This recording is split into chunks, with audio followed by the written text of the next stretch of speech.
राबी विकास को कार्यालय में आते देखकर जल्दी से अपने स्थान पर बैठ गई।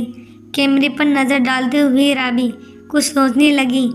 वो विकास से बोली, जीजा जी भूख लग रही है, मैं घर से खाली पेट निकली थी, सोचा जीजा जी के घर जा रही हूँ, कुछ खातेदारी होगी, लेकिन यहाँ तो चाय कॉफ़ी बस। विकास चलो चलते हैं, वैसे भी यहाँ तुम्हें बोरियत हो रही होगी। राबी कहाँ चलें? विकास किसी रेस्टोरेंट में, किसी होटल में जहाँ आपकी खातिरदारी हो सके। राबी सो स्वीट, अभी चलिए। विकास ने अपनी गाड़ी निकाल ली और राबी को लपक कर उसके पास बैठ गई। विकास एक अच्छे से रेस्टोरेंट में ले गया, लेकिन राबी ने भीड़ अधिक है कहकर आगे बढ़ने की सलाह दी। राबी ने 2-3 रेस्टोरेंट नापसंद कर दिए। विकास ने उससे कहा, अब आप ही बता दो कहाँ लेकर जाऊँ। शायराना अंदाज में बोली, इस भीड़ से दूर, सारे जहां से अलग, किसी सुनसान से रेस्टोरेंट में ले चलो जहां हम और हमारा स्वादिष्ट भोजन। विकास उसे शहर से दूर एक रेस्टोरेंट में ले गया। साफ सफाई अच्छी थी। बाहर लॉन में टेबल पर दोनों जाकर बैठ गए। राबी ने ऑर्डर दिया।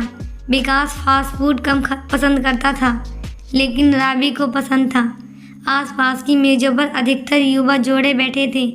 रोमांस के साथ खाना था या खाने के साथ रोमांस, दोनों चुप थे। तभी एक जानी पहचानी सी आवाज़ विकास के कानों में सुनाई दी, वह आशिक बाबू मान गई, लड़कियां पटाने में एक्सपर्ट हूँ। एक की चिता की राख ठंडी नहीं हुई कि दूसरी आ गई। विकास ने सिर उठाकर आवाज़ की ओर देखा। सामने कप्पू बदमाश खड़ा था। विकास उसे देखकर उभर रहा था, लेकिन राबी के कारण शांत ही रहा। राबी, क्या प्रॉब्लम है भाई तेरी? जाकर अपना काम कर।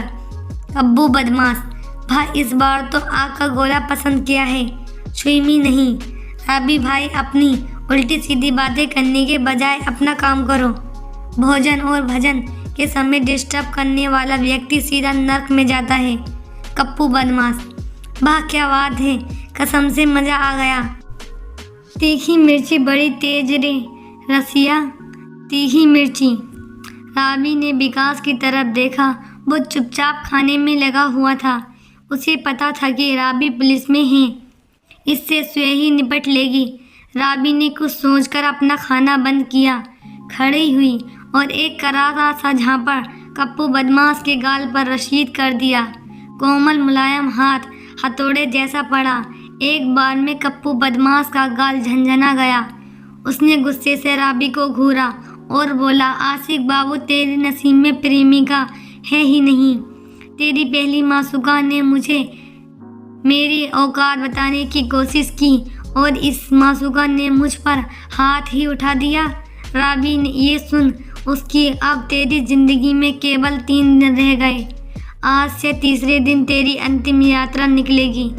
विकास, सुन टकप्पू बदमाश, तूने धोखे से मेरी निर्मला को मार दिया और अपने आप को मर्द कहता है।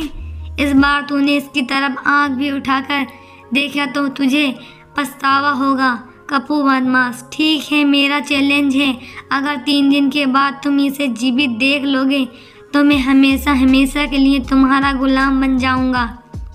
विकास यही तो सोच रहा था कि बदमाश राबी से भिड़ जाए और निर्मला के हत्यारों उसे कर्मों की सज़ा मिल जाए, निर्मला और मेरी आत्मा को शांति मिल जाए, मेरा बदला भी पूरा हो जाएगा।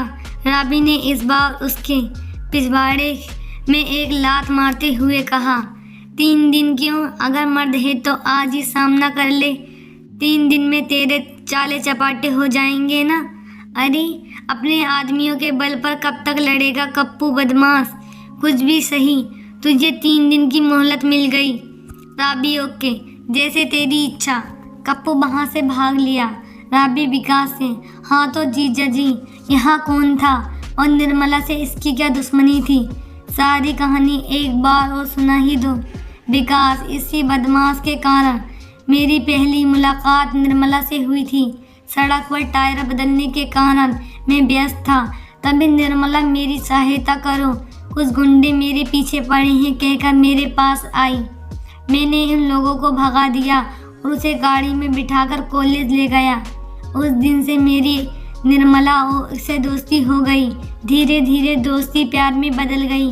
मैं निर्मला से शादी करने घर बसाना चाहता था। रावी निर्मला वो किन्नर थी। विकास तो क्या हुआ, मैं उसके शरीर से नहीं दिल से प्यार करता था, उसके मन में प्यार करता था। मैंने फैसला कर लिया था कि शादी के बाद हम दोनों एक या बच्चे को गोद लेंगे, क्योंकि निर्मला कभी मां न बन पाने के कारण दुखी हो सकती थी। रूह आत्मा से प्यार था, मुझे बदन से नहीं। सच्चा प्यार बहुत मुश्किल से मिलता है आज के समय में। राबी बहुत अच्छे, मुझे अपनी सहेली की पसंद पर नाज है। आप बात सच में सच्चे प्रेमी हो। जीजाजी, विकास कहाँ सच्चा प्रेमी था? अगर सच्चा प्रेमी होता तो उसके हत्यारे यूं खुले आम घूम नहीं रहे होते क्या?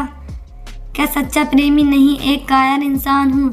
अपनी कायरता का कारण निर्मला की आत्मा को शांति नहीं दिला सका। राबी, आगे भी बढ़ो। विकास, एक दिन इस बदमाश ने निर्मला को पकड़ लिया। उसने मुझे कॉल किया लेकिन मैं रिसीव नहीं कर पाया। मैंने निर्मला को कॉल किया तो उसे रिसीव करके पर्स में रख दिया, जिससे मैं उसकी परिस्थितियों को समझ सकूं। मुझे उसके साथ होने वाली वारदात का पता चला। मैं बहुत तेजी से घटनास्थल पर गया, लेकिन तब तक इन लोगों ने उसे मार दिया। उसके हाथ बदसलूकी की। जब ये अपनी मनमानी नहीं कर पाए तो एक बड़े पत्थर से उसका सिर को कुचल दिया। थोड़ी देर बाद पुलिस आ गई और मुझे ही गिरफ्तार कर लिया। बड़ी मुश्किल से मुझे छोड़ा गया। राबी, फिर उसके बाद विकास, फिर क्या? मैं अपनी कायरता पर रोता रहा। राबी, इससे चेले कहाँ हैं? विकास, पता नहीं राबी। सुना है कि वो दोनों अलग अलग स्थल पर अलग अलग तरीके से मार दिए गए। विकास, मुझे इसकी जानकारी नहीं। जब से निर्मला का साथ छूटा है तब से दुनियादारी को बहुत कम ताल्लुक रखता हूँ राबी, लेकिन मेरा दिल कहता है कि उन दोनों को आपने मारा। विकास, काश ऐसा होता। राबी, फिर तो तुम सच्चे आशिक नहीं निकले। विकास, हाँ, मैं अपनी आप को एक डरपोक कायर इंसान से ज़्यादा नहीं समझता। राबी, क्या आप विचार है? विकास, किस संबंध में? राबी, प्यार मोहब्बत के बारे में। विकास, कुछ नहीं, मेरी किस्मत में प्यार था ही नहीं। राबी, निर्मला की जगह कोई अन्य लड़की नहीं ले सकती क्या? विकास, नहीं। राबी, समय बड़े घाव को भर देता है। विकास, समय आने पर पता चलेगा। राबी, ओके, चलो यहाँ से चलते हैं। विकास उठ गया, खड़ा हुआ, बिल चुकाया और गाड़ी ड्राइवर हाँ करते हुए अचानक से गाड़ी रोकी। गाड़ी रोको कहकर राबी ने गाड़ी से रुकवाई। फुर्ती से बाय जीजाजी कहकर नीचे उतर गई और एक तरफ चलती ही गई। विकास उतार कर अपने घर चला गया। अगला भाग देखने के लिए वीडियो को लाइक और चैनल को सब्सक्राइब करो। Thanks for watching my video.